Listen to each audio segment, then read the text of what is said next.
পুজো দেওয়া হয়ে গেছে, এখন আমরা খেতে। ঋতু তোর পুজো দিয়ে কেমন লাগলো? ভালো লেগেছে? কতটা কতটা? আবার আসবি? আবার আসবি তো? কবে যাবি? ঘাটের ওখানে ঘাট দেখতে যাবি, যেখানে মায়ের বিসর্জন হয়। যাবি?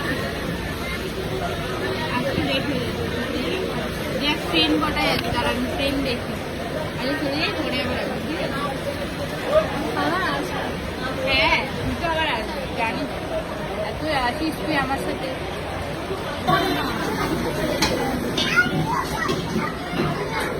সব খেয়ে নাও, আমরা যাবো আবার। কোথায় যাবো? বাড়ি?